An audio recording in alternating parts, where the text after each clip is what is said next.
pledge allegiance to the flag of the United States of America and to the republic for which it stands, one nation, under God, indivisible, with liberty and justice for all.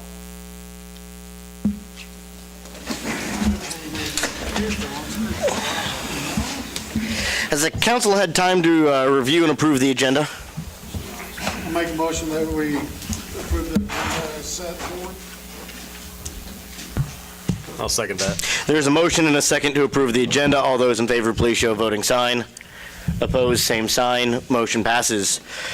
Time for public comments. Persons who wish to address the council regarding the items on the agenda may do so as that agenda item is called. Persons who wish to address the city council regarding items not on the agenda that are under the jurisdiction of the city council may do so at this time when called upon by the mayor. Comments on personnel matters, matters pending in the courts, or with outside tribunals are not permitted. Speakers are limited to 3 minutes. Any presentation is for information only. No action will be taken. Are there any speakers? Please come to the mic. I was on the commission many years ago. Matter of fact, Jack Hastings was the mayor one of those years, and the other one was John Carter. I've been involved in the community foundation. I'm no longer. That has a program of 6 years. You go off. But what I'd really like to see happen in our city is some kind of facilitating of some of the activities that take place. Typically, that would be like the Chamber of Commerce or a community foundation can do that. But I don't know. I know when, if there's, like when I was a city commissioner, if there was a bond issue for a school or a bond issue for something, we tried to keep that in mind and coordinate. If we had to have something come up, we'd coordinate things. And, I even think of it as whether it's all the good work Donna does, all the heritage, the Kegel does, all the different things that are done. It just seems the most common thread that I have that people visit with me is that we really need to figure out a way to have like a master coordination plan of some sort. And that's all I had to say. Thank you. Yeah. Anyone else wishing to address the council at this time? All righty.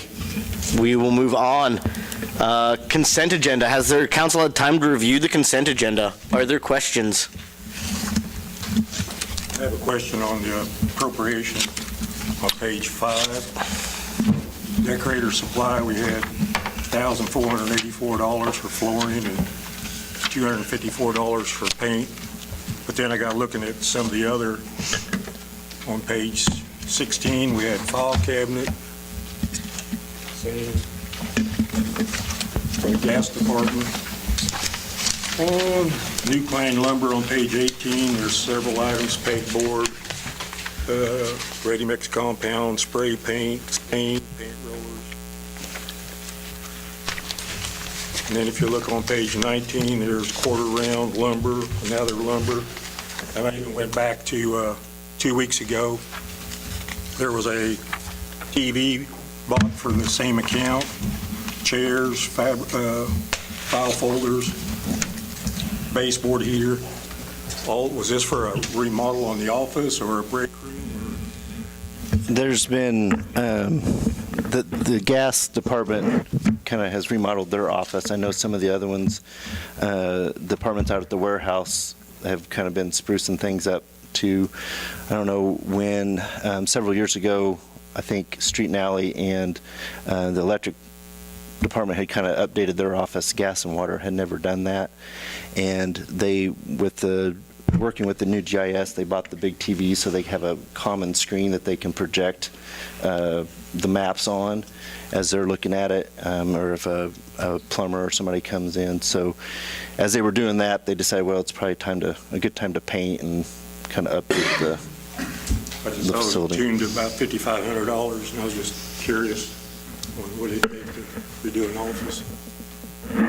Yeah, and I can look into those individual ones. I think there's some of those that maybe were different departments. Some of it was there's quite a bit that was gas, but. This was all gas. This was all Okay. Department 45, but there was two different accounts. One was 3,400 and one was 3,000, 3005 for the two accounts, but they were all under 45. That was, what, last week was a couple thousand, wasn't it? Yes. Last meeting?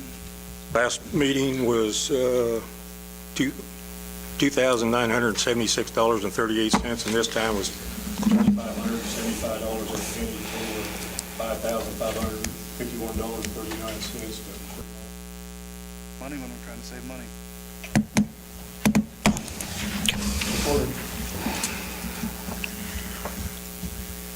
Any other comments or questions?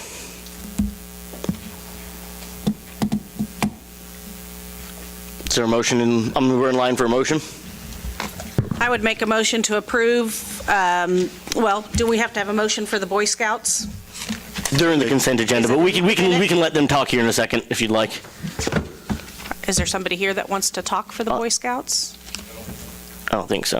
Okay. I'd make a motion to approve the consent agenda. I'd second that motion. There's a motion and a second. All those in favor of approving the consent agenda, please show a voting sign. Opposed, same sign. Motion passes.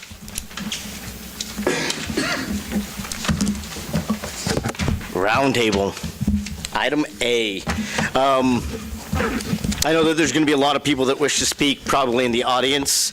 We'll have time for that coming up, but I'd like to have the council and get the council talking for a minute and hearing some opinions, and probably hearing from both Thrive and the chamber first. Yeah, I've talked to, from the chamber, we have Shiloh Eggers here, I believe. She's the chamber president, and have her kind of give a quick overview for the chamber, and then we have Bill Manis with Thrive Allen County to kind of talk about the economic development program. Okay, I want to thank you guys for having us and being willing to have this roundtable discussion. As I was preparing for the meeting today, I was thinking about some of the things that the chamber's been involved in and what activities the chamber's partaking in. One of the things that I'm really, really excited and pumped about is, and it's something that we've done as a way to preserve funding for the chamber and as a way to actually save the chamber money, is I think you guys are aware that we have sold our building and relocated to the Bolus Fine Arts Center. And what we are trying to do is look at how can we form strategic alliances to better our community. And one of the things is the Bolus lost the school district, so they had open space. With the new entrance, we were looking for ways to improve foot traffic into the Bolus because it's cultural. It's the center of our community from that aspect. And by selling our building, we are estimating that the chamber's going to save $5,000 to $6,000 in operating expenses, plus be able to be an asset to the Bolus by bringing in more walk-in traffic. We could have annual meetings at the Bolus, so we strategically have worked on forming that alliance because we felt like it was better for the community and better for our members. Something else that the chamber is working on, and I brought the letter that will be going out soon to share with you guys. But we are doing a visitor guide for the county, for Allen County. I have visited with Humboldt Chamber of Commerce, and they're in support of it. But basically, this is going to be a special interest glossy magazine. If any of you are familiar with Fort Scott's Chamber of Commerce, they do this annually, and they call it their directory guide. But what this is going to be for Allen County and the Iola area is it's going to highlight local attractions that make our area nice or a place that you want to visit. The way that this is being funded is by selling ads to local businesses, not just in Iola, but in Moran, Savinburg, Humboldt area. And what we're hoping to do is tie the importance of tourism and the attractions of Iola together through this guide. Chamber members will get a discount on the ad. The membership guides will be distributed across the state. The group that we've teamed up with to do that is Metro Media. They've got experience working with Chamber of Commerce groups. They're the ones that have done Fort Scott's guide. It's just going to be a high-quality publication that'll highlight businesses, attractions, and be funded by selling ads. It'll also have a directory in the back. So that's one thing that's really exciting that we're working on right now. Every business that buys an ad will get an electronic copy of their ad. So some of them, that may be the only electronic copy that they have of advertising. They'll also get an electronic copy of the visit guide. The visit guide will be able to be accessed from the chamber website, which is being revamped, and I'm really excited to talk to you about that too. One thing that we started talking about as a group is how do we realign the chamber, or what is our mission and vision, and where do we need to improve? And what I can tell you right now is we don't have a director, but we finished up last week doing interviews, and we have narrowed it down to 2 applicants, in which today we did some reference checking on those, and then we want to do a follow-up face-to-face interview with our board of directors to make sure that we hire the right person for that position. But one thing that has me the most pumped and excited about the future of the chamber is that through redoing our website, we have teamed up with a group called Chamber Master, and now the Iola area will have an app. And what I mean by that is, if you're a chamber member, we're in the onboarding process right now of getting all the information uploaded for the website and the app to become live. But you will have an app as a chamber member that you can log in to. You'll have your own username and profile. From that, when you log in, say if you're having a special and you want to push that out there for the public to know, you can log into the app. It goes live onto our calendar. If you have an event, you can push it right to the community calendar that will be tied to the website. You can push your advertisement directly to the Chamber's Facebook page, the Chamber's website, your Facebook page, any kind of social media that you might have. If you use Twitter or Instagram, it'll push it to there for you. And then visitors that come to Iola area can, if they look up Iola, this will pop up with the app.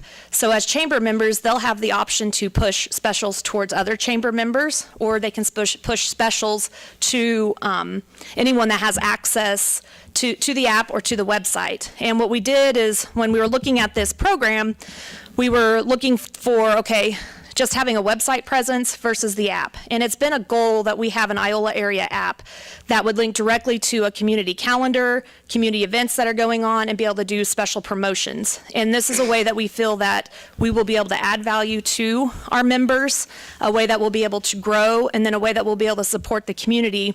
Because if you're a chamber member and you have an event going on, then you can log in, push that event right there, and it goes right to the community calendar with us.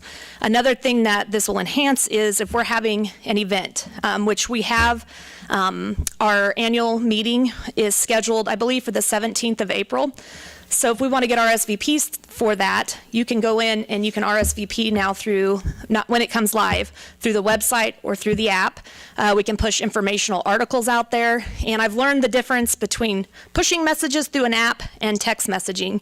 And what this chamber website and application will do is it will give us the chance to be able to push that. If people want to be contacted via text message, it'll automatically do it via text message. It'll allow us to create events, like if we want to promote Farm City Days, for example, we can have a link directly to Farm City Days, and then if we want to promote it again the following year through this software, that's already there, and we can update it from that way.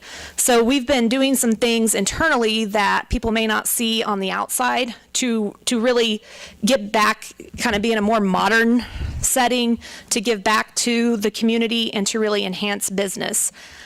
We did have a strategic planning meeting in January. And one thing that I can tell you what our mission is strengthening our community, encouraging tourism through business collaboration and promotion. And I know that there's been talk about, well, what does the chamber do for me, or what value does the chamber add to being a member?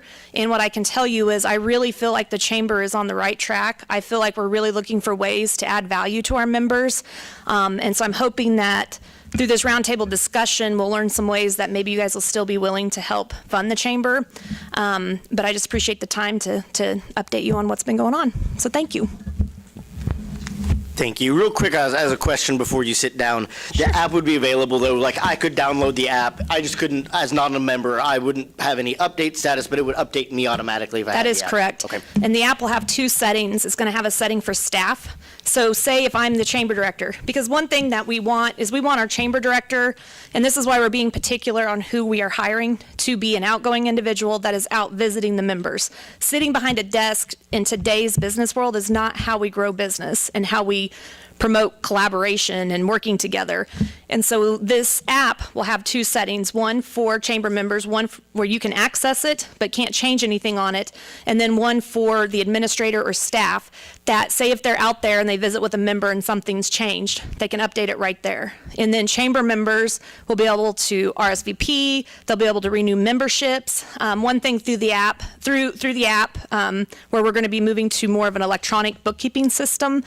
The other thing that they'll be able to do is through the app, like they can push these events or promotions that they're having, but if they want their promotion or event to be in a banner ad, there's a place where that's an add-on and that'll cost funds to do that, but they can push and bring it to the top, make it be a banner ad for how many set days that they want it to be. So I feel like between the tourism and the visit guide that we're doing and working towards, the goal on that is that it be rolled out by May timeframe. The final date to get it all put together is around March, and then it goes to print. One thing that I'm working on putting together, and you should see that, had I not had a death in the family, it'd be done already.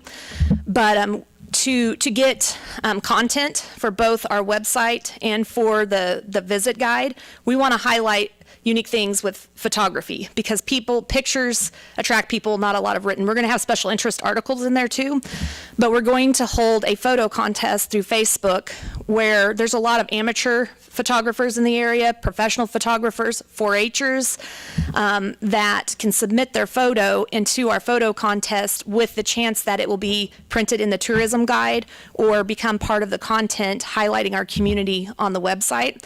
And they will be recognized for that. Like if it gets in the tourism guide, there is a section where it will recognize every person that has submitted photography or content to the guide. So, any other questions or? We'll probably come back. Okay. Sid, do you want to go ahead and have Thrive speak now? Or Thank you. We'll go ahead and let Thrive speak, and we'll probably have some questions here in a second as we go on. Mr. Manis? Good evening. Thank you also for the opportunity to speak with you tonight and a chance to share with you some good news. 2018 was a very good year for Iola and for Allen County. Sales tax distribution for the city of Iola alone was more than $99,000 higher than the figure for 2017. Countywide distributions were nearly $160,000 more in 2018 than 2017. Looking at trade area capture, which this is the measure of the customer base that we normally serve. Allen County is second only to Neosho County for this metric, and even in that, between 2017 and 2018, we saw that gap narrow. There was a slight increase in the trade area capture for Allen County. Actual figures were 11,146 for Allen County and 13,434 for Neosho County. Trade pull factor is our ability to bring folks from outside our trade area and get them to shop here and spend money here. That represents the strength of the local market to attract business from outside. And over a 5-year period from 2014 to 2018, Allen County has averaged a stronger pull factor than all of our neighboring communities, including Neosho County. We edged them out by about 0.05%, but we're still there. Unemployment in Allen County at the end of 2018 was relatively steady. Showed a little improvement over the previous year. December 2018, the unemployment was 3.5%, which we tied with Anderson County for the lowest in the immediate area. A year earlier, we were in third place at 3.6% behind Anderson and Woodson County. Now, hand in hand with the unemployment numbers is our employment residence ratio, and this figure looks at the number of non-resident workers that a county is able to attract. With the exception of Coffee County, where they've got the nuclear power station, we were the highest in the immediate area of having the employment residence ratio on positive, which basically means we have good jobs or jobs that people are willing to commute for. So as an employer county, we're very strong. Now, population is the one economic indicator that concerns me the most. Over a 7-year period, Allen County population declined. I'm sorry, it was over a 6-year period. Allen County population declined by 7%. And as I mentioned earlier, we have a strong pull for workers, a lot of people want to work here, but they don't want to live here. And so, one of the things we need to embrace or look at as a county and begin to better understand what will it take to get those folks who are from other areas to want to live here. We want them to come here, spend their paychecks here, add to our tax base. We need to understand, what's behind that. It can be a number of reasons. I won't even throw one out there because that would be wrong to suggest that that's the way it is. But it is something that deserves and needs to be studied. So we're thankful for those residents that do come to Allen County to share their skill sets with us. But we really, at the end of the day, we need to figure out how we can get them to want to live in Allen County. So how much does economic development cost? It was just over a year ago that G&W opened their doors to the public, and it took 4 years to bring that deal to fruition. These kind of deals are based on relationships, and to encourage someone to want to invest in your community from the outside, it does take time. Again, this took 4 years, but it was worth the wait, because not only did area residents get their first grocery store in 9 years, but as a community, we saw additional spillover benefits. As part of the incentive to attract G&W, Iola Industries built a new 12-unit apartment complex next door. Together, the store and the apartments marked the cleanup of in 2017 of a blighted property right on the major route through town. And instead of taxpayers continuing to pay just to maintain the old Allen County Hospital Complex site, in 2018 it became the home of more than $2.5 million in new construction investment in our community. Although incentives included a limited time tax abatement, new construction was added to the tax rolls with that amount pegged at more than $78,000 in property taxes. The city of Iola was a beneficiary because in 2018, we've enjoyed an even greater benefit with the sale of more than $100,000 in utility sales to the grocery store alone. As previously noted, city and county sales taxes increased in part due to more people shopping locally for groceries instead of traveling to neighboring communities. Additionally, G&W created 50 new jobs, which helps boost the local payroll. And schools and other groups benefited even more through generous contributions through the community partnership with G&W. I mentioned G&W only because this has been our first year to really say, okay, what did we gain from this deal? But there are other wins. We've had a new Dollar Tree store open in the shopping plaza on North State Street. And so we can look forward to an infusion of additional sales tax revenue. Their projections are that their first year of operation they'll do between $1 and $1.5 million in business through that store. We assisted Sharon Whitworth in her efforts after having operated her store in downtown Iola for decades. She has sold that building, and we're looking forward to a new retail store there. The Sleep Inn and Suites Hotel is one that we've talked about for over a year. Now, remember, it took 4 years to get a grocery store. So just like G&W, it may take a while to get it across the finish line, but the potential compared to $2.5 million on the hospital curve, potential for this deal is $7 million on that site with three businesses. Work continues to bring an Ace Hardware to Iola. This also is a project that has been ongoing for some time, still very much alive. I'm working directly with Ace and also with a property owner to try and create an incentive that will work for this. We also wrote the request for South Iola to be included in the Opportunity Zones program this year. If you're not familiar with the Opportunity Zone, it covers pretty much all of everything south of 54. It includes the downtown area. Actually, as you come in from the west, and I don't know my streets out there, but where the little abandoned gas station is just at the edge of town, and you jump over to West Street, then it comes up to State, jumps over to Monroe, takes Monroe all the way back to, it's either Oak or Elm, and then comes back to 54. I don't know why that little part is included there, but this census tract was identified by the Census Department, and it's one that was eligible. So again, I wrote the request, and we were approved to include that on the program. And it provides an opportunity for those who owe capital gains tax, rather than paying that tax, they can reinvest in, they can do an investment in that opportunity zone area, and if they hang on to that investment for 10 years, they won't owe any capital gains. There are other, it's a graded deal, I think it's like 5%. It's, I can't tell you without having it in front of me, but there's a certain percentage that you can mitigate your capital gains liability if you keep it for 5 years, another jump for 7 years, and then if you hold it for a full 10 years, then your capital gains is forgiven. We also have some sideline activities we've been involved in. The responses, of course, we get notices from the Department of Commerce by businesses that are looking to relocate to Kansas. Some of them are more geographically specific than others. One of the things that usually trips us up and we don't qualify is they'll either want rail service or they'll ask about access to a 4-lane highway. That one definitely hurts us.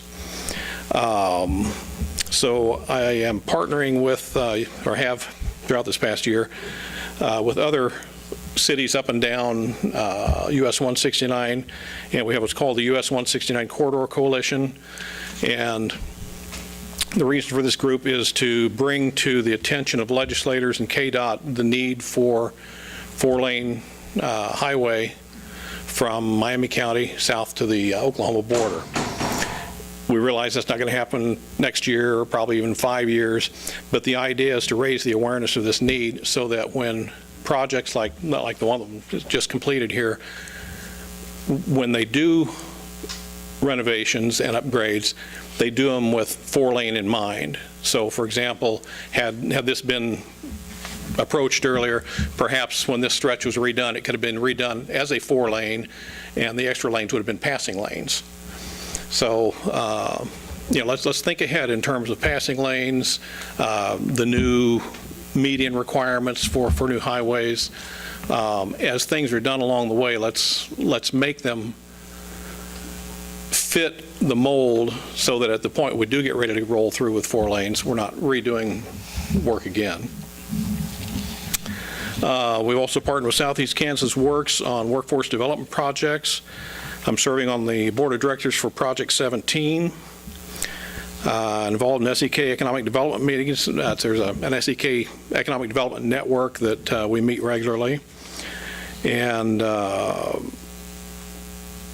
things that might seem abstract, but for example, the ABC Trails project that was just 3 or 4 weeks ago, the county commission signed a resolution for that. It's a collaborative effort between Allen, Bourbon, and Crawford County to create bike trails from here to Pittsburgh. And you might wonder why that's important. Just like there are internets versus secondary roads, well, among bicyclists and trail enthusiasts, there's also an identification of primary lanes. And so it is possible to go south of here and cut across to Pittsburgh. There are existing trails that can be patched together. But by designating the ABC trail, we become a primary lane and can hopefully, as people come from Council Grove to Ottawa to Iola to, can run Humboldt or shoot on across to Fort Scott down to Pittsburgh, we want to make sure that we're on that fast track, on that busy lane. And I don't have statistics with me, but some of the information I presented for the county commission, tourism, which was a surprise to me, is actually a third of our state economy. I would not have guessed that. When I was a kid growing up, we always went to the Ozarks. That's where the happening was. But with trail improvements and other outdoor activities becoming more prevalent, it's becoming a more serious element of our Kansas economy. And then finally, we continue to maintain our legislative relationships, both at the state and federal level. And make them aware we're here and want to be included in good things to come. Thank you.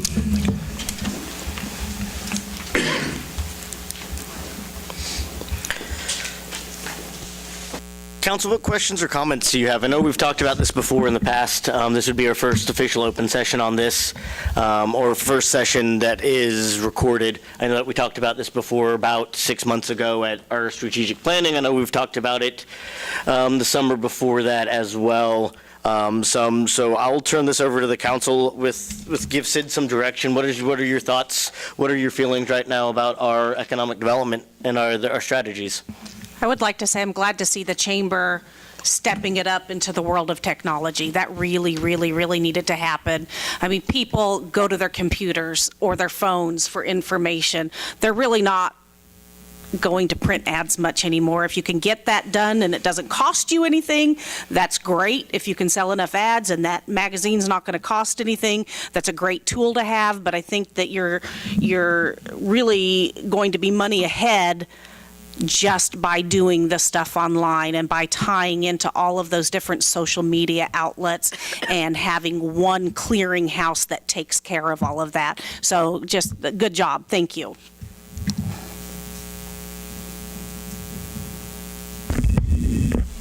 I always go first. I'm going to go last. Okay. I'm just curious from Mr. Manis and Ms. Eggers, from your perspective, what's the benefit of dedicating economic development funds to two separate entities? I'd like both of you to address it. Yeah. Can come and answer that as well. And maybe just kind of elaborate on how the two groups currently work together. Okay.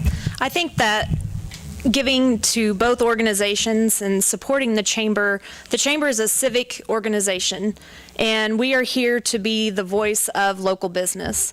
And we can poke holes in that every day if we want to, but I feel like what we are is a catalyst that will help bring the community together, plus help promote our area. And what I think is really unique and exciting is just in the board meetings that we've had and the feedback that we've had from chamber members is the amount of relationships and cohesiveness that you could form. And I'll elaborate on that a little bit deeper. And I'll let Bill talk too, because I have a big mouth. But what I feel is like we need to work at forming strategic alliances and use the assets that we have in our community. And I say that by when we were talking about this tourism guide, what we sat back and thought is, what is that and what does that mean for our community? Well, to me, it means bringing the county, rural areas, and the city together. So one example that I've given with some other groups that I've talked about is ag tourism. So we have a huge amount of hunters that come into our area and hunt. And I'm a banker, and I finance some of those individuals that have bought ground that don't live in our state. And they bring high-end clients, people that will spend $30,000 on a gun. Well, then the question is, where are their spouses? And why aren't they staying in Iola or in our area? And I think some of that is where we need to work on forming those alliances. We've got Moran Meat Locker in Moran that processes deer. We have other venues that are opening that, hey, why don't you bring your spouse, enjoy the lofts, shop at Audacious, and oh, you want to eat your deer for dinner, the deer that you shot yesterday? Come over and we'll prepare it over here at where Miller's on Madison is moving the deli. So I think that there's some relationship building that could be done, and I think that can be done more efficiently and effective through a civic organization that's not bound. Change takes time. You guys on the council have to go through a process, an approval process, a budget process to get things done. Our director can be out there on the ground floor forming these relationships, tying it into the technology that we're trying to build, and then all of this to me is a win for our area and for Allen County, which in turn brings dollars into Iola, makes our businesses stronger. One thing that we've also talked about from the chamber perspective is, and some of this is my banking perspective intertwining with chamber, is we have businesses that when the individual is ready to retire, that they close. Nothing happens. So there's an education piece to that, do you build value in your business to have something marketable, or what's your long-term strategic plan? And I think through educational events, which is something that we want to do, we want to add value through businesses, through communication and education.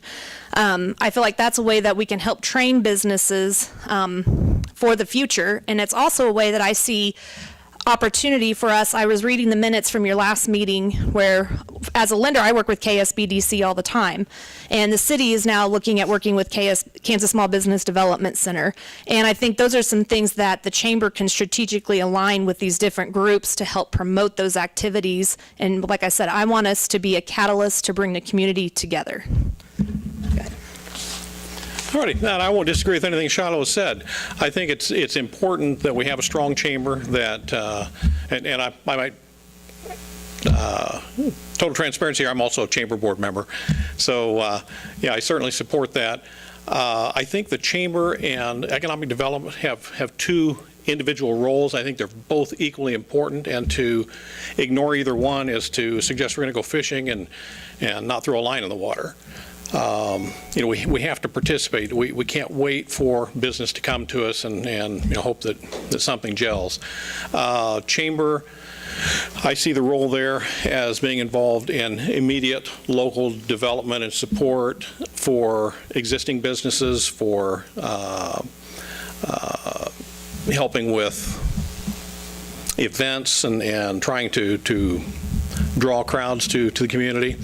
Economic development is, on my side of it, is more the long distance networking, working with the Department of Commerce, working with federal government, looking at opportunities to grow our overall economy, not just our immediate businesses, but to grow the economy in general. And when I brought up earlier the discussion about housing is something we need to do, and I think that's a role that we can take in trying to start that conversation. Economic development is bigger than starting up a new shop. Now, by the same token, on the economic development front, a lot of times you'll hear somebody say, "Oh, we need another factory. We need another Haldex brake or another, whatever." The concern there is that if we had that opportunity right now, we don't have the workers to fill those roles.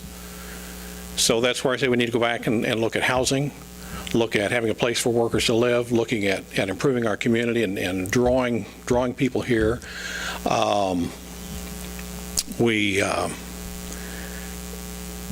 Having been an employee of Haldex for a number of years and working there when they closed, I would much rather see us get 10 small businesses with 10 people each than a larger business come in and hire 100 at one shot.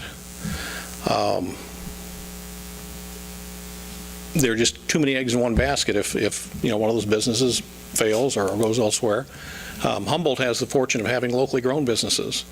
I don't think Monarch or B&W, I don't think they're going to pick up and go to another state or go to another country.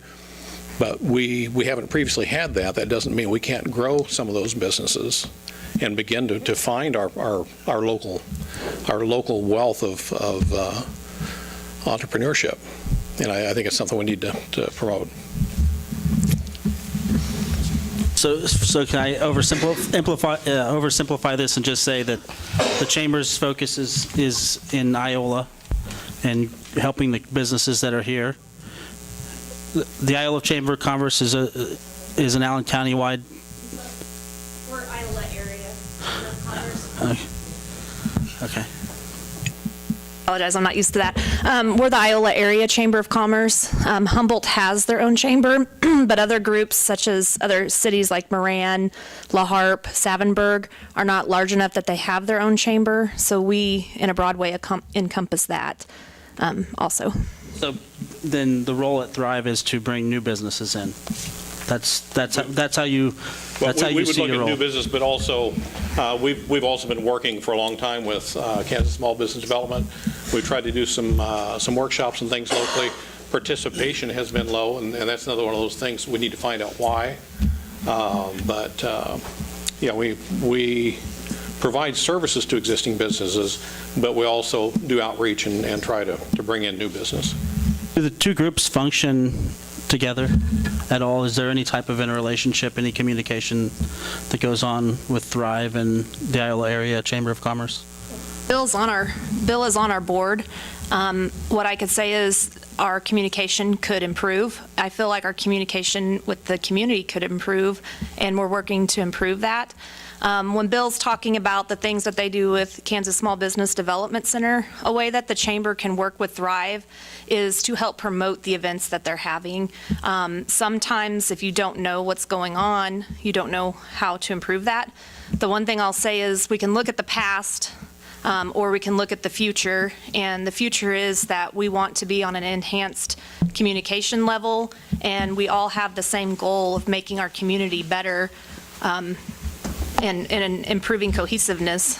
So Shiloh and I had an opportunity here last week to visit about this some, and I would agree. I think we each have our strengths, and collectively, I'm now serving as the interim CEO at Thrive until we find a new CEO. Shiloh has responsibility for the presidency of the chamber, and I think our relationship is such that we can develop this so that we can enhance the work of each other and really make a difference at the end of the day. yeah, in all honesty, it comes down to communication and how open we are both. There's times that we may not agree with each other, but we need to be able to communicate through that. And I think if we look at the past, I would say communication has been a big issue. I would say that the board that we have right now, along with myself, is communication and improving the community is the utmost importance to the chamber today. Whether you have disagreements with individuals, we still have to work together because we're a small community. I'd agree with that. With our agreement that we have with Kansas Small Business, shouldn't we also as a city know about these different events and things that are going on and be able to communicate that out as well?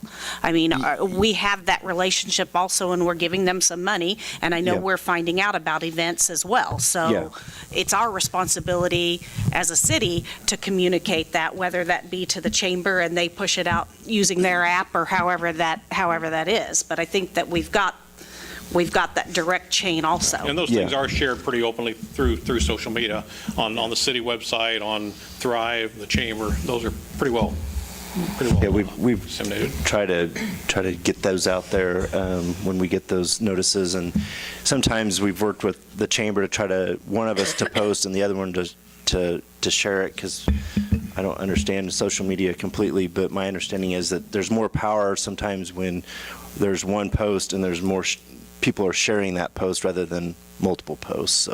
So yeah, we work collectively with the city, and we all have shared goals, and I think, like I say, each of us has a role, and as long as we can communicate that and be effective in those roles, I think it'll make a difference. Yeah, and in all honesty, Kansas Small Business Development Center has gone through some change also in leadership. And I just think as we move forward, I feel like we can all be a cohesive work together. I know that without your support, the chamber does hurt. And I know that there's been conversation around that, and that's why we're here today. But I just feel like the first step is open communication and getting people engaged, and that's what the ultimate goal is, I believe, today. What are the long-range, say, 5-year goals for each entity as far as development? What are your long-range goals and plans over the next 5 years for the organizations? My goal for the chamber over the next 5 years is that we become stable, that we have a long-term director, that we increase our membership. My dream would be that we have funding in a way that there is not membership needed to be a part of the chamber, but that's not feasible now. My dream is that we look at ways that we can pair up with other chambers and continue to get better. And my goal is that in 5 years, you look down the road and we have a whole new relationship as far as the alliances that are formed between businesses, and that you can look back and be like, wow, look, we got our stuff together. Now, my term as president's only 3 years, so I have this year, next year left to help get it where we kind of want it and build leadership. But my goal is that we add profitability to businesses, that we support them, and that businesses that are going through retirement and getting ready to go through that transition, that we provide tools so that those doors don't close but pass on to the next generation. I think for me, our 5-year goal would be to better identify ourselves as a destination city, to be able to have a new hotel, to have in the works a venue, a public venue close to downtown that will comfortably seat 200 or 300 people without being elbow to elbow, that we can begin to bring groups here to host meetings. You know, typically when there's a meeting in southeast Kansas, it either goes to Pittsburgh or occasionally Fort Scott. Even Chanute doesn't really have a very good venue for large gatherings. And so, but I think the biggest concern is that we identify ourselves as a community, that we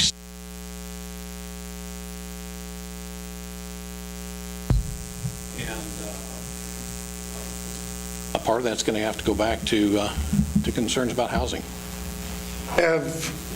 Since that housing project up at Cedar Brook was built, has there been any talk or hints or anything about maybe trying to get another developer in here to do something through the chambers or you guys? Has there been any talk amongst anybody about doing that? You know, part of the difficulty you have with bringing in an outside developer is they don't want to come do infill housing, you know, build a house here and another one over there and another one back over here, but they want large enough parcel of property they can come in and get their economies of scale to come in and do a job, especially with as remote as we are. There are costs associated with building here that are related just to our geographic location, our distance from supply, and it's a little stickier to try to do. Doesn't mean it can't be done. I think on a smaller scale, we might see opportunities to do 3 or 4 houses here, or 3 or perhaps use someone closer to home to do those. And there has been some discussion. Nothing that I can share at this point, but it is on the radar. I think part of the key to that also, Gene, is we need houses that aren't any income driven or anything. We need nice, small starter homes for young couples, for people that are moving back, so that, you know, if it's a young couple that's just married or getting married, but they have decent jobs, homes that are affordable, but not low income or subsidized or anything like that. You're right. We have plenty of tax credit housing. Yes, What we need and is we market don't value need homes. we don't need any more of that. Well, I guess I'll ask I wasn't referring to that. I know, but I'm just saying that I know. was referring to that whole development type scheme. But that the was reason that done out there. happened, though, that was Low end. tax credits and Yeah. subsidized, and that, I mean, and that was great, but what we need are some neighborhoods that just 2 people that have decent jobs that are working, that maybe have 1 kid or 2 kids, can afford to buy and live in. Well, let me stay a little bit on task here before we go down the housing rabbit hole that we've done. I'd like to ask kind of a pointed question. We've always had a very kind of odd partnership with the county and Iola Industries to fund the economic development, and the one that comes back, and I get this question all the time, particularly you represent everyone in the county through the county's funding. What does Iola particularly get with our funding? What is, so the county represents Humboldt, and Humboldt gets the same then, and Moran and La Harpe through that county funding. Where's the city's, what does the 20,000 get the city We particularly? got you $100,000 in utility sales that the rest of the county doesn't get. Nature of the beast, Iola being the larger community, more of the economic development activity necessarily winds up here, and so Iola has a larger benefit, and that's a discussion you need to have with the county, as far as from their perspective. But that's the way I would see it, is just the greater opportunity for Iola as compared to the other communities. What question? Oh, sorry. Go ahead. Okay. I was at the Thrive banquet, and they said that Thrive had over $1 million budget. So why do you need money from the city? The budget that Thrive gets is in the form of grants, and those grants come in for specific work. So the they're- whole $1 million is grant-driven? It'll come in, and it's addressed to do like A smoking certain cessation or, whatever. Most of Thrive's activity is health-based, and that's where our money comes in, and most of it is directed back into health-based programs. So if you're health and wellness, now you're in the tourism business too? Is that what you're? We're not in the tourism business. We would like to be, and with the county's support, we would like to use our existing networks, because we are recognized statewide, and since the Robert Wood Johnson Foundation recognition, we're now recognized nationwide. We've been in 8 different states to speak. We've been in print overseas. We have an ongoing technical advisory program that we go throughout the state of Kansas.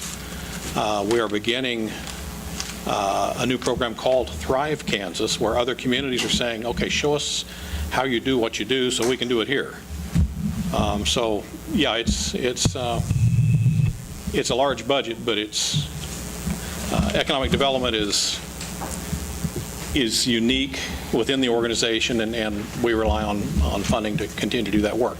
But in so doing, we're able to take advantage of that network, where we do have folks, statewide, nationwide, that we can interact with, and the more, it's just like Sid said about Facebook a while ago, the more hits and shares you have gets the word out. Well, likewise, the more network partners we have, the more people that know about us and what we're trying to do, tickles the ears of someone who's ready to invest money. Maybe they've got some capital gains taxes, and they hear about the opportunity zone in Iola, Kansas, and so they bring that money here to invest in housing or whatever. How much do you pay out in salaries? I don't have that number, but I can get it for you. Give me a rough guess.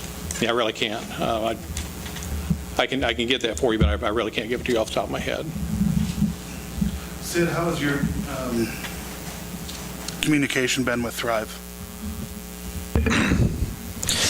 I think I would kind of echo with what Shiloh has said. I think even our communication with the chamber and with Thrive both could be improved, and we've tried to do that. I think sometimes it's a struggle with the economic development. I feel like we don't get a lot of information on our end, and I realize that there is, when you do economic development, you have to be careful what you divulge, because you can lose a client if you're not careful. I do feel like, though, sometimes at least the staff would be nice for us to kind of know what's going on so we can be prepared and help guide, be part of that conversation. But those are things that I think there, again, some of that doesn't just fall on Thrive. I think there's improvement that can happen from the city side as well. But I think working on communication and making sure that it is open and having that an open channel there. Hold on, hold on, Mr. Gopin. I'm gonna let the council keep asking questions real quick. Because I'll call on you in a second. If I remember back in one of our meetings, we had discussed communication, and the city had tried to set up meetings with Thrive, and there were 3 months, I believe, that we had meetings set up and they continued to get canceled. Does that sound about? accurate? We started in 2017, December of 2017, to try to have our own city administration with the Thrive Economic Development Program meetings. That's 14 meetings. We've had 5 canceled over those 14 months since we tried to start that. That's roughly 35%. That's quite a bit. Ron, do you have? I do. What's the annual budget for the chamber? I'm glad you asked that. The annual budget right now with the sale of our building is $50,668.31. Is that That's including the building. If you look at what, or you want to know what we spend on? like, what do we have budgeted for? Like, what is historically without? Revenue-wise, We have- do this 'cause I okay. put the budget, it's Yeah, about I've got the- $55,000 worth of revenue. Yeah, And right a good chunk now- of that, about half of that comes from the city.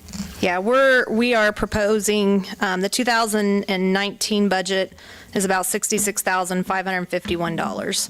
The executive director position pays $35,360 is what we're estimating. We've voted to move that to a full-time position.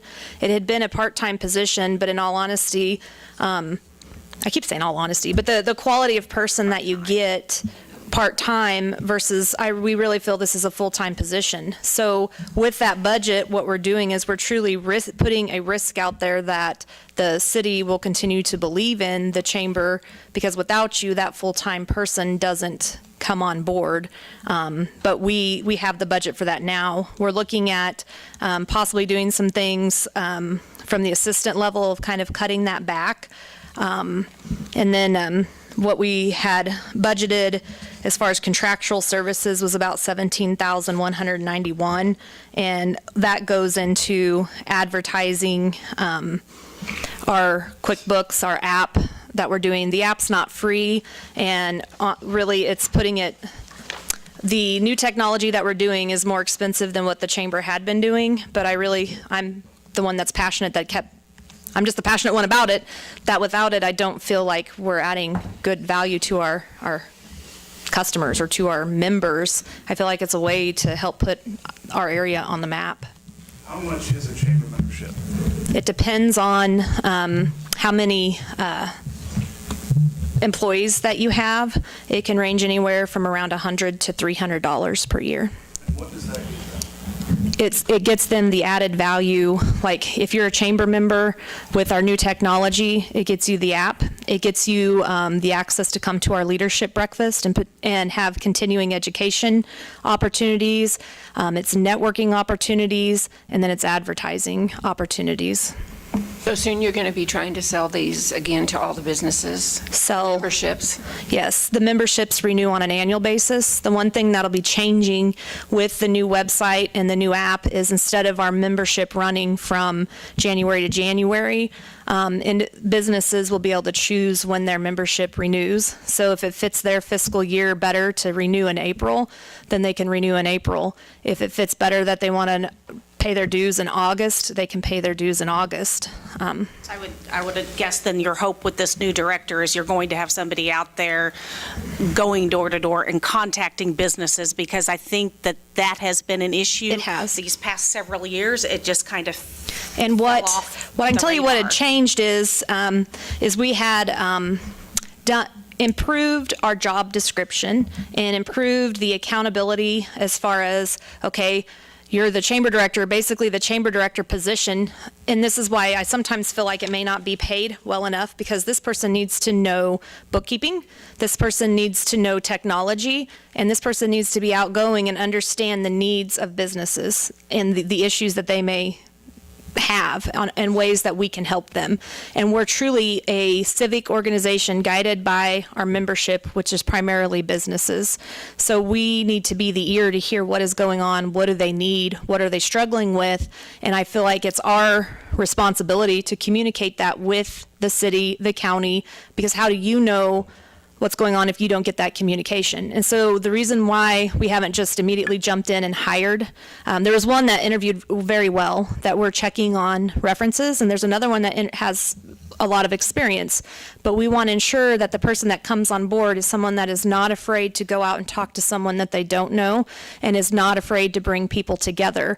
If you're scared to talk to the public or be out in that, it's an uncomfortable, it's a sales setting, then it's not the right position. And so we're doing a deeper due diligence because we want that right person. And I think you also need somebody who's passionate about Yes. this area, that lives here, that's from here, that understands what goes on around here. They really need to be invested in this community and the surrounding communities, like you said. I mean, it's not just Iola, it's Right. those other small towns, and it's the rural people, and so. And Nancy, I agree with you completely. And I can tell you the applicants that we have narrowed down have direct ties to our community, not only just via Iola, but this area.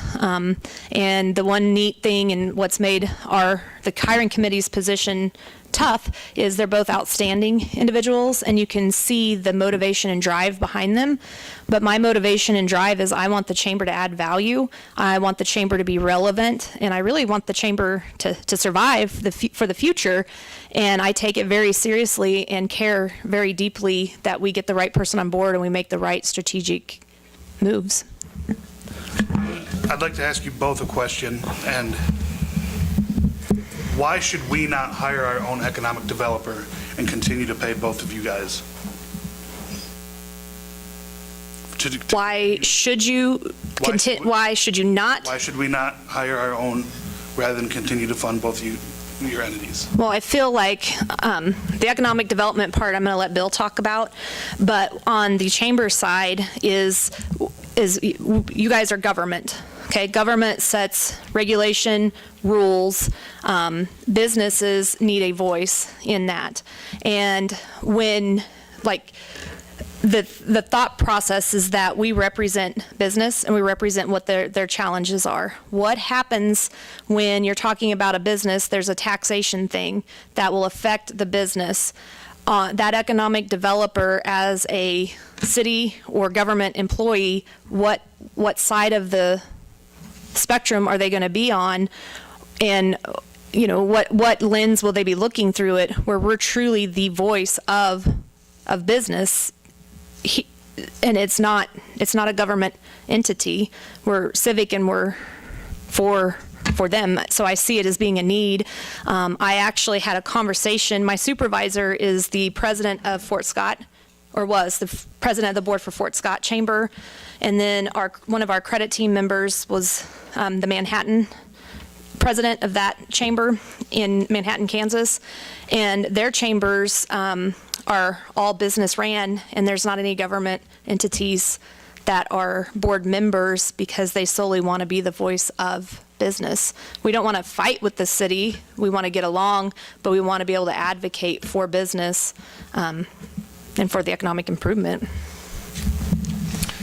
As far as from an economic development perspective, first I would challenge you to be able to find an economic development director that would work for $20,000. So you'd be looking at a much higher salary, looking at fringe benefits for that role as well. We also have, again, the established network throughout the state that I think is important. I think it plays an important role. We have existing relationships with both state and federal government that come in handy as far as trying to look for opportunities and incentives. I think for $20,000, and again, looking just this year alone, and only the utilities piece, we repeatedly raise the rate of our utilities, and the reason is because we're told there aren't enough people out there using them. We don't have the economy of scale, and yet here's a business that has come in now and paid $100,000 in 1 year for utilities. I think for $20,000, that's hard to beat. So why wouldn't we pay somebody $60,000 to focus solely on the city and bring in $300,000 in utilities a year? If you think that's possible. I was going to say, if you feel that's something that needs to be done, I don't have an answer for that. And certainly if there's the opportunity for 300,000 out there, I'll chase that as well for 20,000, but Well, I'm just saying, you keep throwing out the $100,000 in utilities. I want to compare apples to apples. If we're going to pay somebody to do economic development for Iola, how do we know that we're getting Iola, only Iola, and not Allen County? Because the only thing that I've seen so far is G&W. And there's still other people that want to take credit for that as well. okay. As far as the additional, the hotel, the hardware store, these are things that are unique to Iola, the things I'm working on. If you don't see $20,000 in value in that, I'm not going to be able to say anything that's going to change your mind. We've done this now for 4 years without requesting an increase. I think from year 1 to year 2 of the program, there was an increase. So I think the last 4 years, at least 3, maybe 4, we haven't requested an increase. We continue to do the work, and I think it's a pretty good deal myself. Mr. Gilpin, you had a comment you'd like to make? Just a little historical perspective. From the time of 1955 to about 2015, economic development was done largely by volunteers in Allen County. Every community had their own group of volunteers. And at the same time, most of the larger communities and counties in southeastern Kansas did exactly what Ron said. They hired their own. I think it's fascinating that by Mr. Manis's statistics tonight, we've done pretty well with the present arrangement. With the part-time, you're paying $20,000, Iola Industries paying $20,000, the county's paying $20,000. For an existing group whose budget is 90% doing something else entirely, we're able to leverage the fact they've got the networks, they've got the full-time staff, and they have the interest of everyone at heart. The unfortunate problem with the whole subject of economic development is it takes an enormous amount of time on a continuum, and your expectations today are for stuff like right now, this year, and every month at our Iola Industries meetings, which any of you would be welcome to attend since you are part of our extended board, and of course, your city administrator attends every month, very faithful. He's been very good about showing up. We get a report from Thrive with 20 folders in it, or 30, depending on the month. Well, I would say over half of those are Iola's folders. They're projects that may have started 3 months ago or 3 years ago. But because of the nature of the beast, it takes a lot of time to bring these things to fruition. When Max Snodgrass had his stroke, he was our retired Iola Industries 10-year volunteer who took all the economic development emails that came from Topeka from the Department of Commerce, and he personally did something with them. He'd get with the city administrator, he'd chase down responses to the questions that came down with the leads, and after Max was incapacitated, our volunteer board couldn't keep up. We could not respond to those because we all had full-time jobs. But Allen County has done that, and Iola has done that for 50 years. We've used volunteers to get this done. The chamber, up until the last decade, has been primarily a retail organization. And we all know that thanks to Walmart and thanks to Amazon, retail's going a whole different direction today. Does it mean the chamber's irrelevant? No. It's very important, too. And the fact that we've gotten as much bang for our buck, I hope your sense tonight from Bill's statistics, because I encouraged him to do it. I've been watching for 20 years. Allen County has had a phenomenal amount of success with industrial jobs. Last year, we had double what Neosho County had, which blew my mind. I had no idea. So we need to keep, if we're doing something right, we need to keep supporting it. Little historical perspective. If you have anything about history, I can tell you what happened 55 years ago. Thank you, sir. I have a history point, too. Please come to the I mic. have a history point, too. If it weren't for Thrive, there would not be a community foundation here. And that community foundation has well over $1 million in it that's going to be put back into this community forever. Those are endowments that are just there. That'll always come back. But they started it. And I will tell you this. Shiloh knows a lot about charitable work and the importance of it. And the chamber can facilitate things in that. Just like when Thrive started us, they had all their other stuff to do, but they weren't part of us after they started us. And that's kind of was their model. So we need more than that model. We need the fact that the chamber can do so much with that too.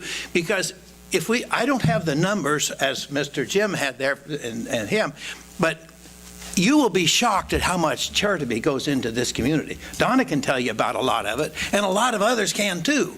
But I can say, I think the chamber could help with that in ways that has to be planned, but they could help with that. As just a point of clarification, I don't want this meeting to seem like we're questioning either organization. We know that Thrive and the Chamber do I was trying great in the community, good things in the community. The question is, what is best? What is going to best serve our citizens and our activities? And I think the council wanted some questions, and it's come up a couple of times, and so they've invited you all here. Before we move back, would you like to address anything? I just have one more Okay. thing, and then I'll leave you guys alone. And I do appreciate your time, but like if you're thinking, and we've had these conversations in board meetings as far as the purpose of the chamber, where we're going, and Sid is on the board, and we've talked about should the city be running the chamber. And the one thing that we keep coming back with is the separation of the entity to better represent business. But the other thing that we talk about is like strategically, we sold the building because I wanted the chamber to be on stronger financial footing. But we have right now, our checking account balance on 12/31 was $51,102.02. That's $51,102 that we have to put towards the chamber that doesn't come, that the city, that's not your funds right now. That's additional to if you would give funds to help keep the chamber going, versus if you took that over, there's not 51,000 coming back to the city because that's not the city's money. That's already an investment that we have in the community through the chamber.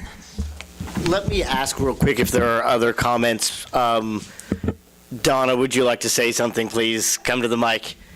And is Miss Virginia Mock, I believe you're back there. I can't see you. If you'd like to say something too, you can come up next. I can't see you. You're back there. You need to grow. I know. That's what I've been telling myself. Okay. Several things. 07, I was looking at Barbara Chalker, now Anderson, and she was working about 24/7. I know this because I emailed her a letter from China, and she answered back. It was 12 o'clock night when she answered back, and I said, "What are you doing there?" She said, "I can't get my work done in 24 hours." And we've gone through, I think, 5 directors since I've been involved, and I'm only involved in the trolley, as you guys know, for that particular entity. I asked Carl many years ago when he came if we couldn't get tourism, because all over the world, every state in the United States has a chamber and the tourism in the same spot. You can go there, ask about anything you want, and they've got it. I asked Sid, I think about the first week he was there, I took over Carol, and I said, I really would like to see the chamber be tourism too. Now, I thought of this in 07, and I think we have paid them nothing. Our salaries have been horrible up to this point for any chamber director. It's been unbelievable. The benefits aren't that good. I wouldn't want the job, and I work for free. And literally, it needs more money, and you guys are some who can give them some to help them grow. I like what they're doing. I appreciate everything Thrive's doing, but I do think it's got to be all of you working together, and the chamber cannot do it without some money, because there's not that much money out there. I believe, and I could be wrong, Bill, and you can correct me. Jim will probably correct me because he's been a friend of mine for years. So I think most of theirs is totally getting government grants, plus the 20,000 from each of the entities. And I really think the chamber needs this in order to grow and in order to help the whole thing, because they're looking at the whole thing as are you, but I see your economic development is kind of a different thing. Tourism brings in people, and if we can get the chamber on board, have a place where they can come in and say, hey, what do you have here? They can tell you, and Thrive can tell you too, but they're busy. Ms. Maka. I did that in less than 5, didn't I? Yeah, I'm sure you did. It's on the agenda, as much time as you need. We will hold you to 3 minutes. Well, I think Shiloh did a great job tonight. The direction of the chamber is changing, and we're just, it's a transition thing. It's not so different than what I see across rural Kansas. It's not so different what I see at the Kansas State Fair. Finding that right message and allowing business to have an avenue to promote that message is a lot different than economic development. And the chamber is an investment, but I've seen what Shiloh's done, the invested time that she's put in, and everybody else on the chamber has encouraged people like Jumpstart to jump on board. I think this opportunity for the app and to promote things like Farm City Days and the concert, and there's a lot of things in this town that go on that we seem to miss because we don't have that connection in social media, and it's a very powerful tool. So I think we groom our message, and we try to support the chamber as much as we can and support each other, because we're a very small community, not so different from every community that I've been in. We all face a lot of uphill battles maintaining our population. If we can just stabilize our population and from decline and focus on that more than attracting population, because it's a tough hoe out here in rural Kansas. The millennials, just example, in Topeka we were talking about what kind of incentives could we put out there in rural Kansas to bring our young people back home? Pay off their student loans? That hasn't worked. These rural opportunity zones? That hasn't worked. And my input was, good luck, because it is hard to understand what drives that generation. It's not owning a home. It's not paying taxes. It's really being connected with their group in a large urban setting, a more glamorous kind of life than what we grew up with. So stabilizing our population and trying to keep what we have now and making our money count when we spend it is probably a real good goal to have. And supporting the things that we have, like the good things that are going on. And I think the chamber's got it. So anyway, that's all I got to say. I think when you build that sense of community, you might be surprised at how many younger people do want to come and live in a small community, in that small community environment, to raise a family if there's decent jobs and there's stuff going on. You're and correct. if they know that there's stuff going on, it doesn't have to be all bells and whistles all the time. And we've had 2 of our daughters move back. So,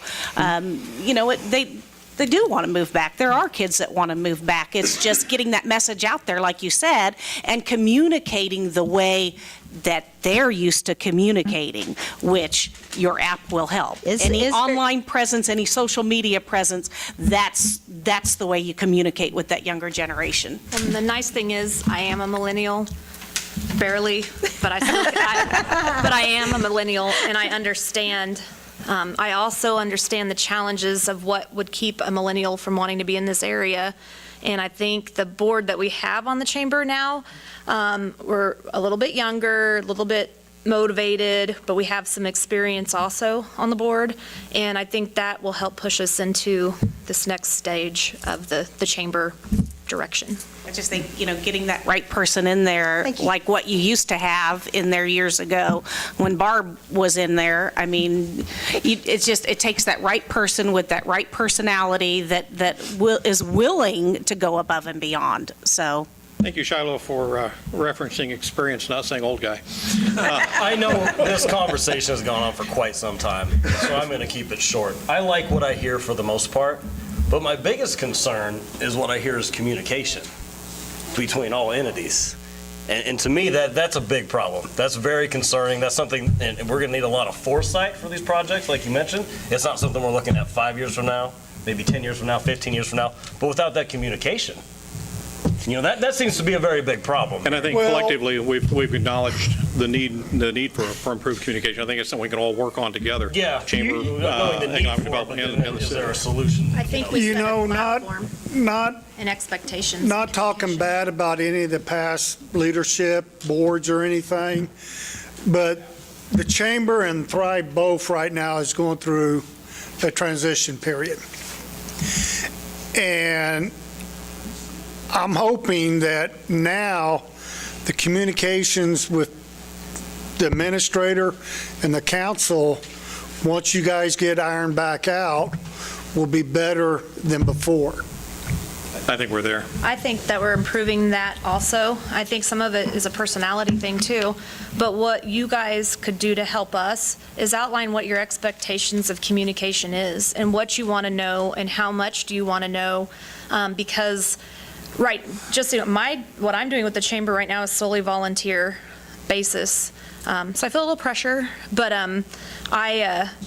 if you outline what I feel like the platform for open communication is setting the expectations on what open communication means.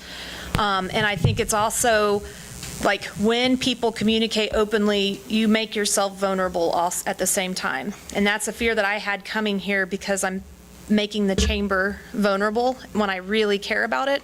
But if I know what your expectations are, then our board, we can communicate that to our director on. So if we had a framework for those expectations, I think you would see that communication improve. I mean, I would like to know when your meetings are, I don't know when the chambers meet. I don't know when your economic development meetings is with the city. That's one thing I think that if the council knew as a whole, the ones of us that could attend, might attend, I mean, I would just for informational meetings. Yeah, Sid's involved in those and could forward that information if he knows you want it. Or we can't either for that matter, just it would be natural for Sid. Well, I appreciate this update this evening. To be honest with you, I don't know that we've ever had a thorough update from the chamber in all these years. And now to know the things that you are doing to improve and to make improvements and to, get things up to speed. And I think it would be great when you do hire your new director to make sure that that director also comes to one of our meetings so that we can meet that person and have some conversation with that person as well. And, possibly have updates every quarter or every 6 months. That would be very helpful because just like this, I mean, none of us would have known anything about your app. We wouldn't have known about your magazine that you're working on. Maybe people knew you moved, maybe they didn't. So just to get those updates is really informative and nice. And I do owe you an apology because some of the reason that communication hasn't come is because we have been in flux with the director. We're run by a volunteer base until we get that individual hired. And so for me personally, it's been hard you work a full-time job, you have a family, we have a farm too, and then trying to keep up with that is really hard. But I can make a commitment that moving forward, we will have a director. We'll have a director before 30 days is up, hired. But I make a commitment that we'll communicate with you, and if you want us here, all you have to do is ask. We don't want to be a burden, but we want you guys to be clued in on what's going on because we're all part of a collaborative community effort. I just want my intentions are pure. I live in Woodson County, I work in Allen County, so I'm one of those that Bill was talking about earlier. But I really, really care about this community because I've come to know through our customers and through talking to businesses, these people, and I don't think there's any place better to be.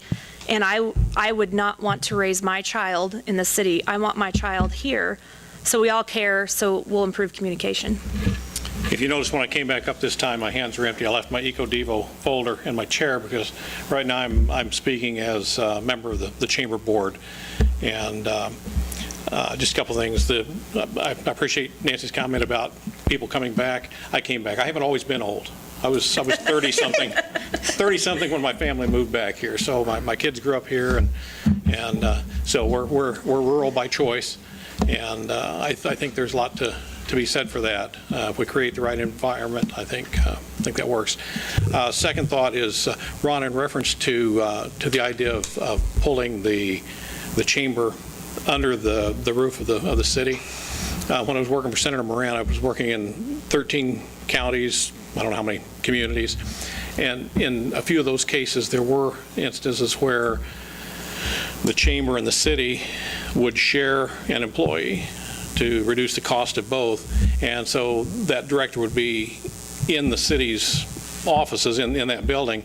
But what I saw there was essentially, if someone came in and wanted to talk about the chamber, then that person would put on their chamber hat, but more often than not, the chamber was subsidizing another clerk for the city because they were filing papers and answering phones, and so just like Jim talked a while ago about volunteers, whether economic development or chamber, whatever, if we're serious about them, they do need a full-time person, and the splits just don't seem to be, they just don't seem to work, what I've seen of them. Thank you, Bill. Something I'd like to know is, I'd like to have a clearer picture of economic development. It looked like all we got was a frosting on the cake. We didn't hear any of the, I don't want to say the bad part of it, but like the 300 jobs we've lost out of Gates in the last 4 years, or the Super 8 wanting to sell out due to, that has to be due to profitability. So we're losing a hotel, but you're wanting to bring another one in. I'd like to see what's going wrong with it, Right, and some of those things, Mark, are things that I would be able to discuss in executive session, but not publicly. There's some things there that I'm not at liberty to share that I'd be glad to share otherwise. The whole picture, I just don't want to see. No, I understand that. The highlights. Yeah. I generally get the feeling that the council is. I just have one more comment if you're Yeah, about to close this down. that's fine. I think we've talked about communication a little bit. I think something we probably didn't talk about that it might be as important as the communication piece. And I can't speak to the chamber really because I'm not involved in that. I'm not involved in Thrive on a day-to-day basis. I have been involved in different community groups, something I've experienced. Even though these various community groups might have a common goal of improvement for the community, oftentimes they end up working against each other, just probably for lack of a better term, out of ego. And so instead of people pulling in the same direction and moving things forward, they pull in different directions and kind of stay stagnant. So again, I don't know that that's something that's going on with Thrive or this visit thing that's been discussed publicly or the Chamber of Commerce. But in addition to the communication piece, I think collaboration is important too, that we're pulling together the same direction. And to that note, I think that's an important thing for us as the city to consider what our role in that is. And as far as, do we need to go and work as be on the forefront of developing community strategy, so then when we are working with economic development, we are working with the chamber that is a truly community-driven piece, rather than each of us trying to think what we think is right for the community and not really being able to work together because we all each kind of have our own little sandbox that we get into from time to time. Goal. Gary, Right. Gary nominated himself to be master of coordination. So. Yeah. I would say that's one of the things that I've seen, for example, in Ottawa, they're a good example of that, where the county, the city, the school district, the college, the hospital, they all meet together and collectively as a community, they say this is what we want to happen, and then everybody's on board to make that happen. Back in answer to your question as far as collaboration, yeah, that is taking place, and a good example would be the tourism guide that Shiloh mentioned the Chamber's doing. This is something that Shiloh and I, unbeknownst to each other, both hit on at about the same time. I had attended a meeting in Fort Scott in early June and had seen one. I thought, well, this is kind of neat. So I brought it back with me. Likewise, Shiloh, through her connections at the Fort Scott Chamber, had learned about it. And so we were talking, found out we were both working on the same thing. And at that point, we said, if this is something you guys want to carry, we'll step back, because we didn't want to compete for resources or be redundant in the effort. And so there is communication, and we are respective of each other's activities. Mr. Symes, did you want to say anything, Commissioner? No. Okay. I'm just double checking. When does Thrive think they'll have a director? Pardon? When does Thrive think they will have someone hired? Our new CEO? Uh-huh. We are taking applications. I don't have an answer to that, because it will take some time to identify the right person. Be someone with vision, but also somebody that understands rural communities. That is the process now that we have and council can correct me if I'm wrong, I don't really feel a good sense of any direction, of any particular direction that I feel that there are lots of directions, but I don't think that I don't even think that we're 9 people rowing in the same, 2 of us rowing or 3 of us rowing in the same direction at this point. So 2 of you, the guys in blue shirts and jackets. So what I would like to maybe suggest for a minute is that we do have some suggestions here about what communication means. I would probably maybe like to bring this up again next month if that's beneficial, if the council think it's beneficial. Sleep on this a bit and really think about what some of our options are. And, there's several that have been tossed out, but I don't feel comfortable that we've made, or that we're at any point willing to make a decision today. I think maybe some strategies might come up of what we want to see if we're going to continue this or not. But I don't necessarily know that we're in the decision-making point. Is that correct?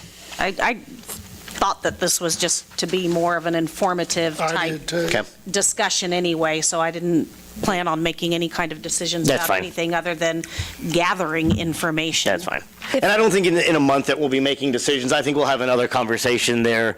And I do think that Councilman Martin has maybe some good ideas, and I think you do too, of what does communication mean, and maybe we don't have those expectations for the 3 groups. What I was wondering is if you're talking about that next month, I'm assuming that it's meaning the Chamber and Thrive coming together with you guys again. Perhaps. If so, one idea, I haven't asked Bill, but one idea that I have is, would you be willing to take a proposal from the Chamber and Thrive maybe together on how we can improve communication and what kind of platform that looks like?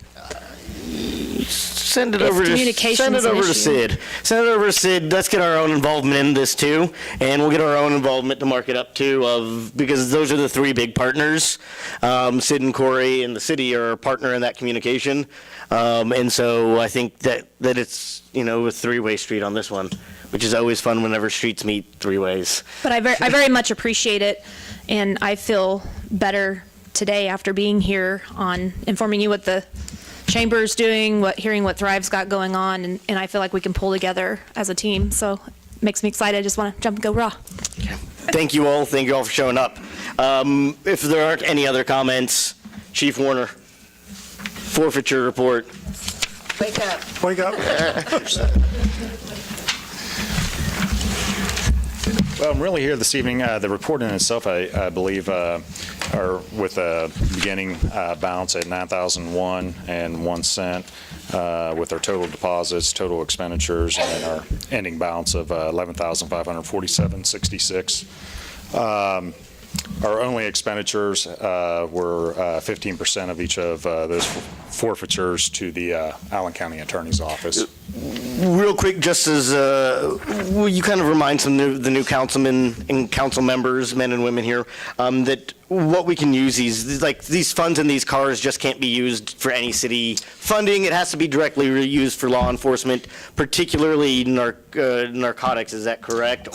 Yes, they're geared towards the aspect of training, specialized training, or equipment that would further drug investigations of that, and equipment for those. Okay. When will these vehicles be auctioned? I'm hoping here within about 2.5, 3 months. Will that be a citywide auction, Sid, or will that be that'll be on Purple Wave. Purple Wave? Yeah, it'll be on Purple Wave. That's the recommendation from the state. on our seized vehicles due to the fact that we're not paying any fees. Purple Wave collects that directly from the purchaser. They add on their 10% auction fee on top of that. Could this money be used for K-9? Yes, it could Is be. that something that you're interested in? Yes, it would be. It's going to take a lot more for us to be able to get to that point in order for something of that nature to be self-sustaining. I'd love to see something on a K-9 for you guys. I know that you guys need it. You guys always are calling. Where's the closest dog coming from? Right now, it's been pretty hard, Chanute, but they stay busy too.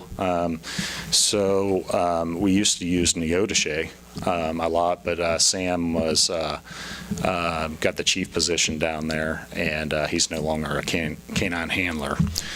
So we're pretty limited. I think with the drugs that you guys are encountering, I don't think there's any reason we shouldn't be looking at getting a K-9 for you guys. Yes, and just as an example there, these are all drug forfeiture cases. We stay pretty darn busy with it, man. Dave, can you maybe look into working with Chief on seeing what that's going to entail? Yeah, see I'd like to know what it cost of getting a K-9 dog and. I think part of that too is Part of it is training. having the officer though, that wants to, And the officer has to be trained in that. Speaking, I mean, just Mr. Councilman Martin, I'll call on you again there. Speaking of somebody that knows a bit about training with canines for specialized roles, it's quite a bit, isn't it? It is, yes. I mean, the one thing that has to happen, obviously, is this, excuse me, the officer's going to have to be trained. Certainly. You know, and then the dog, they're not cheap. Nope. You know, 10 years ago, I think a narcotics dog ran probably $30K. Well, if you're buying, straight from overseas, there's much more. Yeah, but I've seen a lot of good canine units around here that are using some. And those ones that are more up in price, those are dual trained. So I don't know if that's something you want an attack dog with the narcotics, or if you just want a straight narcotics. And that's something that would be definitely in discussion with the council. If we're going to discuss this, that brings a lot of other liability into it. If you're going to have a dog that's dual trained, as opposed to just certainly a detection dog. officer that wants to. I'd like to, like I said, I'd like to see you guys come up with a projected cost as far as getting the dog, training an officer, and what it would cost for the yearly expenses for that animal, and just for more informational than anything. Okay. And one of those ongoing costs is the amount of training that that officer would, it's almost weekly. They have a group around here, and they meet weekly for the training in order for them to keep up with their certifications. So it's not only that, it's also taking that time away from patrol, on that personnel side. So See, that's what I want to know. So there's a lot of factors, especially in a small department, that. But I think as the council's saying, maybe for this, as we come up to the next budget, maybe look into it and let us know at least what those theoretically would cost versus the hours lost and all that, if you could factor all that in for us. Certainly. Is that correct? I'd be happy to. Now, Okay. another question, when you call Chanute, do we reimburse Chanute for bringing their animal up here for the expense to drive and the officer's salary? No, we do not. What we have, with our local agencies around us, what we have done to help them out is, so we have an officer that's a DRE, a drug recognition expert, and that officer is able to be called out if they need that resource in Chanute or any of the other surrounding areas. So we do our best to. That's kind of our contribution to give back. They scratch our back, we scratch their. Yeah, and try to even that out a little bit. In kind of a mutual aid agreement then, or specialization between small communities? Certainly, and trying to take advantage of that because it's really hard with a small agency to have all those specialized aspects. Thank you.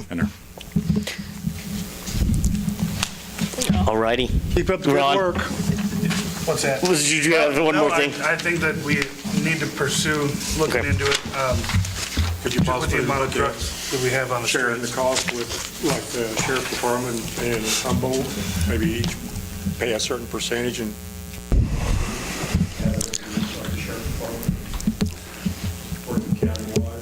Yeah, I think would be willing to have that resource. I mean, it would be available. It would have to be under one identity, that's for sure.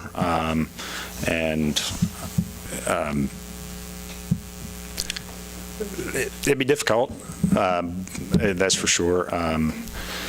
I think we can look at the program costs and get an idea what that is, and then probably have some potential funding, mechanisms if it goes beyond the forfeiture income, which I would imagine it probably would. There could be some grant opportunities out there. Possibility. On K-9 units,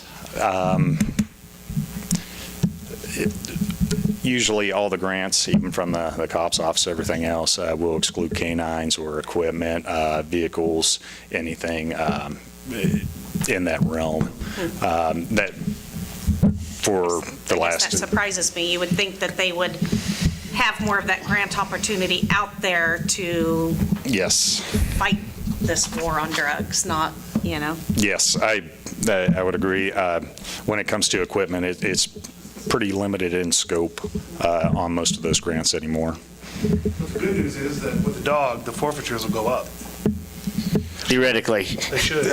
You would hope, and I would hope so. Theoretically. Let's Otherwise, we have a great house dog. let's move forward on this, though. I think are we good with this? Let's move forward to item A on the unfinished business. Oh, Lord, help me.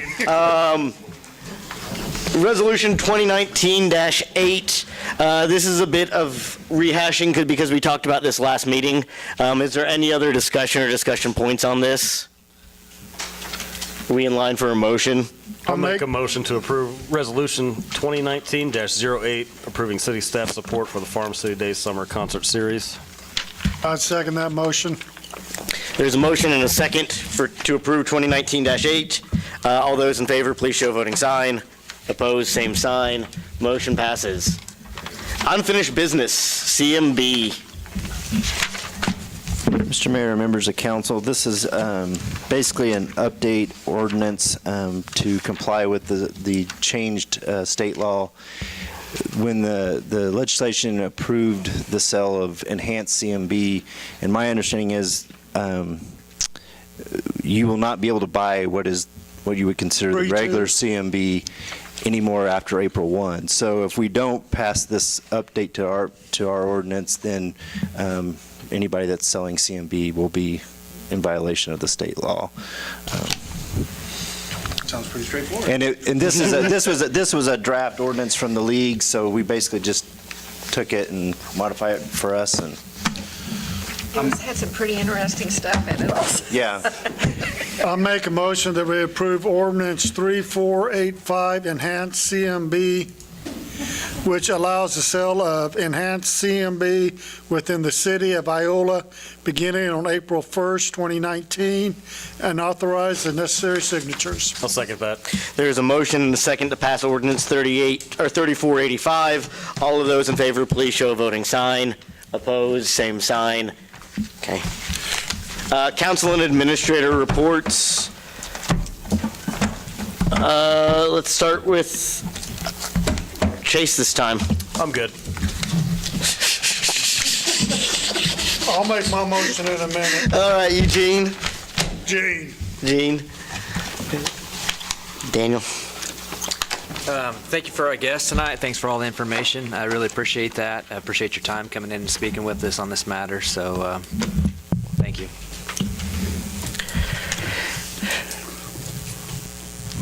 I got nothing. This last snowstorm, great job to the street and alley crews. They did a great job. They had downtown cleared before 8 o'clock. We had some of the best roads around, and that's no lie. So great job to them. They've now set a precedence. And in fairness, that was some thick ice in there too. That wasn't snow. That was a solid sheet of ice. Kim. Nothing. Stay warm, stay safe, watch out. I think we're supposed to get more weather, and I can't wait for summer. Aaron? Aaron? Yep. Aaron? Wake up. Just looking at some notes here. I wanted to revisit what Mark brought up earlier on the renovations and the remodeling, and I probably could research and find this out, but when they make those expense purchases like that, how is that budgeted? So what fund would they be pulling, remodeling? Well, that would be just out of materials and supplies as a line item that has in the budget. I mean, I'd have to look exactly which line items. I'm not too concerned about the 5,000 because I don't know the last time they've updated it, but I'm just curious what kind of limitation do those come to you for approval? If somebody says, hey, I want to remodel the bathroom at the community building, It depends, I guess, on what that cost is, because the way with the purchasing policy, if it's over 20 grand, that's when, well, actually, it's over over 2 grand, Corey and Roxanne see it, but if it happens, I think, I mean, and I don't want to say that, I think the remodel they needed to, they did a good job. It looks nice out there, and they also didn't just do that office floor. I think they did the hallway too, so they kind of updated the warehouse. But I think it kind of was like a little bit, they first started with the TV because they wanted to be able to see the new mapping system, and then they were like, well, we might as well paint the walls. And it kind of got like that. And I think, like I said, some of those other offices had already been renovated, and they're like, well, we haven't done ours. Maybe we should just go ahead and do our floor while we're going to paint. And so that's kind of how that, it wasn't just, hey, we got a $5,000 project we want to do. That was lumped together. it was hey, we have a $300 TV we need to do, which snowballed into a $5,000 project. But I'm not too concerned about it because I'm sure the labor was done in-house and it saved money in the end. Yep. And I just wondered what kind of checks and balances there were from your perspective. So. Sid? I don't have anything. Well, I guess I will say that I'm working on kind of the 2018 kind of the year-end financial report like I've done. I do those about every third of the year, and then I'm going to hopefully have a CIP kind of master list of capital improvement projects that we can, so you can kind of see it. We're doing that. We have that kind of already on the utility side, but trying to get it so we can see the street projects like with the Madison Avenue and some of the need that we have there. So hopefully that'll be in the next week or so that I'll have that kind of compiled and narrated. So. I did have one more thing. There were a lot of people complaining about their utility bills this last go around, and realized that this utility bill had 10 more days on it than most of them do. So it's 25% higher. I think it was 8 days more. It was over a full week. We got into the conversation the other night, and we had 5 weeks in the last month. Is why. With holidays and. Yeah. So that is it, and it's cold and the national weather. But yes, I agree with you. And that is a good point, Councilman Ballard. Hold on, let's get some order here real quick.